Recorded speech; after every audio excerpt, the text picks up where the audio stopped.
Hello YouTube. Today I want to talk about going green and the hidden deception behind it.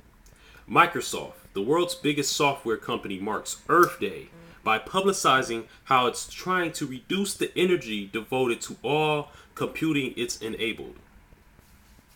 IBM, the granddaddy of business machines, wants customers to know that it's been putting IT equipment otherwise headed to landfills to good productive use for decades via its global assets recovery service.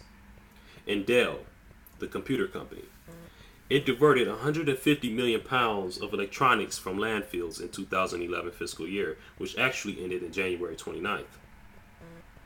That puts Dell about 2/3 of the way towards its 2014 goal of e-cycling 1 billion pounds of e-waste.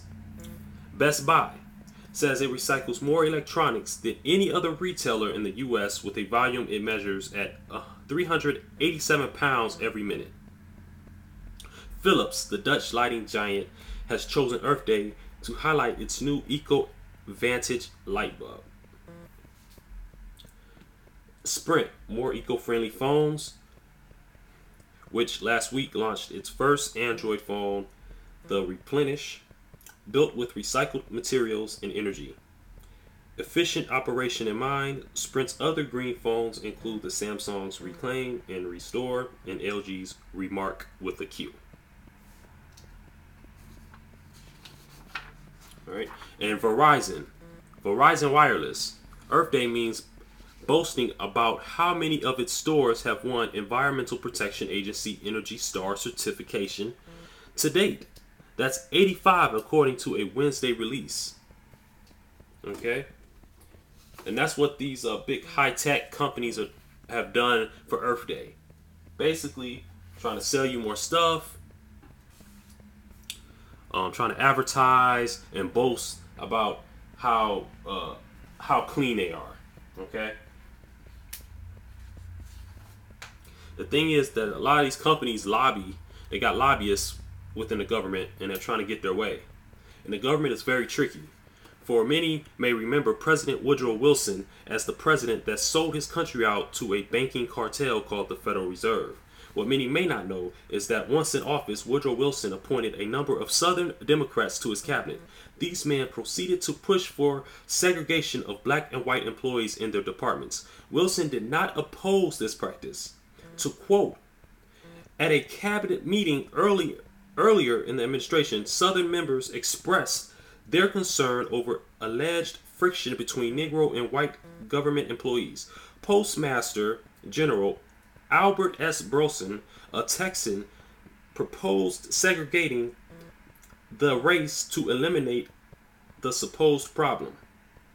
Secretary of Treasury William Gibbs McAdoo supported him. The rest of the cabinet, along with the president, while not explicitly endorsing segregation, did not oppose it. Upholding a policy of resegregating the federal government, which had been gradually desegregating since the Civil War, was entirely consistent with a president who claimed repeatedly that segregation is not humiliating but a benefit and a distinctive advantage of the colored people themselves. And that's what Woodrow Wilson said. That was his exact quote. All right, so Woodrow Wilson's presidential his time in office, he really pushed for segregation. That's why his time was called the progressive age. When the Reconstruction age was when everyone was was trying to figure out this whole thing with the new free slaves and giving them a chance. And a lot of them were Republicans. A lot of the blacks were Republicans because they was new free slaves, and Republicans actually had a lot more to give to them at the time, and it benefited them more at the time. Right? And a lot of people don't know that about Woodrow Wilson, that he was an extreme racist. All right? The Obama administration has made its commitment. Now they put Obama in office. They gave basically Obama is Dick Cheney's cousin. He is Dick Cheney's cousin. That's a fact. He's Dick Cheney's cousin. He'll tell you himself. But they gave our president a biracial face so it could be more. So America could be more. Because at the time when Bush was in office, nobody really liked America. Other nationalities and countries didn't really like America all that much. But now that you got Obama in office, it's like, okay, you know, why don't we just give him a try? A lot of these countries don't know that Obama's not running the show. The same people that ran the show during the Bush administration is running the show during the Obama administration, which has made its commitment to Native Americans. And Native Americans have always been going green. But for some reason, Obama administration has made a commitment to Native American economic development, well known. It has likewise followed through with many of those promises. The president has included the Indian Health Service in the Affordable Health Care Act, devoted $3.2 billion in stimulus funds, and endorsed the United Nations Declaration of the Rights of Indigenous People. And all tribal leaders agree. And this is in The Circle. This is a magazine for Native Americans. It's a Native American news magazine and arts. It's called The Circle. And it says that tribal leaders agree that Obama has brought progress to Indian country. On January 19, 2011, the U.S. Energy Secretary Stephen Chu announced their support for tribes in their efforts to use alternative energies to improve the environment and support long-term clean energy jobs. Part of Secretary Chu's plan includes making up to $10 million available for renewable energy projects of tribal lands. And that's where the tax money's going. That's why they want to also increase the ceiling. They got a lot. They got a lot they promised the people. You know, they got a lot they got to do. A lot more debt to get into. The Buy Indian Act was introduced in 1910 as a way to promote the employment of American Indians and the sale of American Indian-made products. The Buy Indian Act actually operates much like the Buy American Act, with a priority given to the products of Indian industry. All right. The Obama administration, now here it is. The Obama administration is in the process of a new set of rules for the Buy Indian Act, which was introduced in 1910. And the Obama administration, which is the same people that controlled the Bush administration, have a new set of rules for the whole Buy Indian Act while helping them try to go green. Many tribes hope that the administration will implement the Buy Indian Act as soon as possible. You know, because Obama know how to talk, and I'm pretty sure, you know, they believe in him. They believe in him, you know, just like most of Americans did at the time when he was running for office in 2008. Particularly as to its expenses on solar projects and green energy investment. So here it is. The tribes, Native Americans, they want to focus more on solar energy.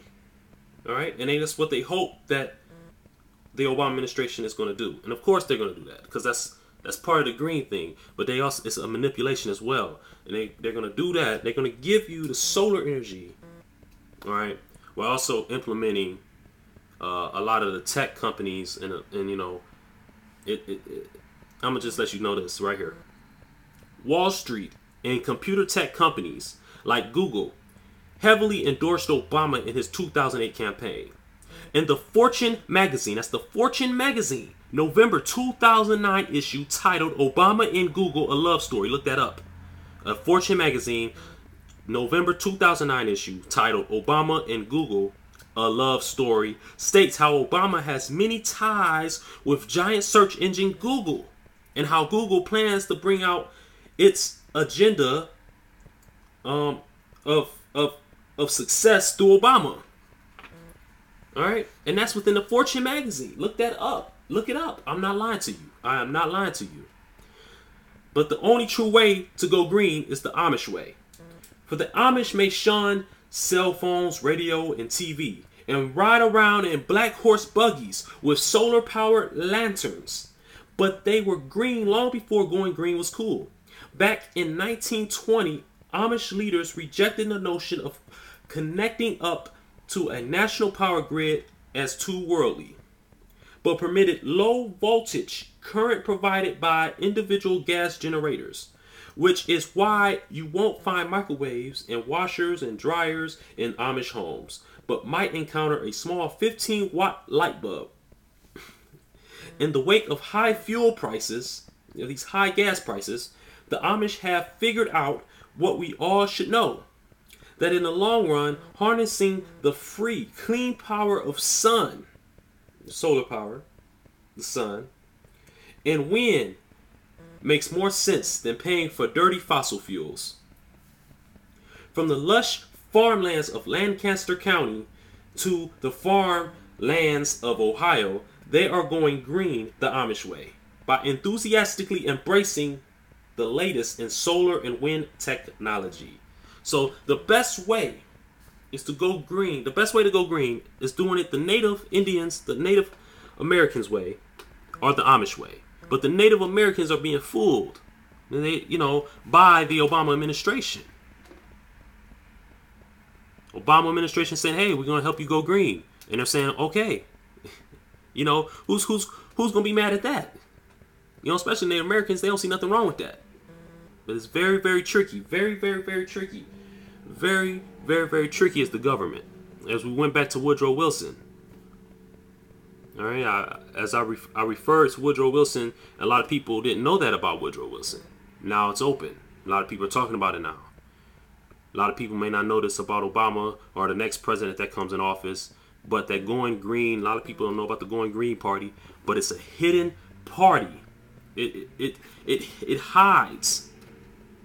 The party's not hidden. I'm sorry about that.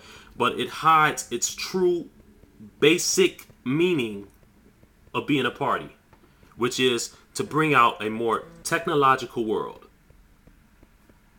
To take away the physical and bring in technology. That's the only reason why that going green is there. Other than that, everyone should be just throwing away their TVs, microwaves, washers, dryers. No one's going to do that.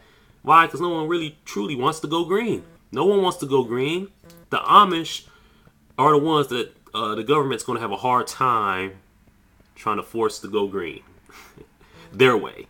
The Amish are going to do it their way. But they're going to, of course, they're going to trick. That's the problem. America always finds a way to try to trick their way in there. Just like the Pilgrims, when they tricked the Native Americans, thought that Native Americans thought that the Pilgrims were their friends. All right, and then they say they're the Indian givers, but it wasn't the Native Americans that gave them things and took it back. It was actually the Pilgrims, and they stole their land. All right, the government still works like that today. They'll tell you, "Oh, we're gonna go green." Oh, we're going to do it your way. They're going to go to the Amish. They're going to say, "Hey, we're going to do it your way." Like they did to Native Americans. We're going to do it this way, but we're going to give you more money to do more of the solar stuff. While hiddenly, Google is supporting these tech companies and Wall Street supporting heavily on Obama. That's why they put all that money in his campaign. Why his campaign has so much money. Because Wall Street, the Federal Reserve, and the British elite, plus these tech companies all supported him. They knew what they wanted through him, and it's the first you got to be a friend, and then once you get in the person's house, and get comfortable, then the takeover begins. MeetYadini.com. Support the cause.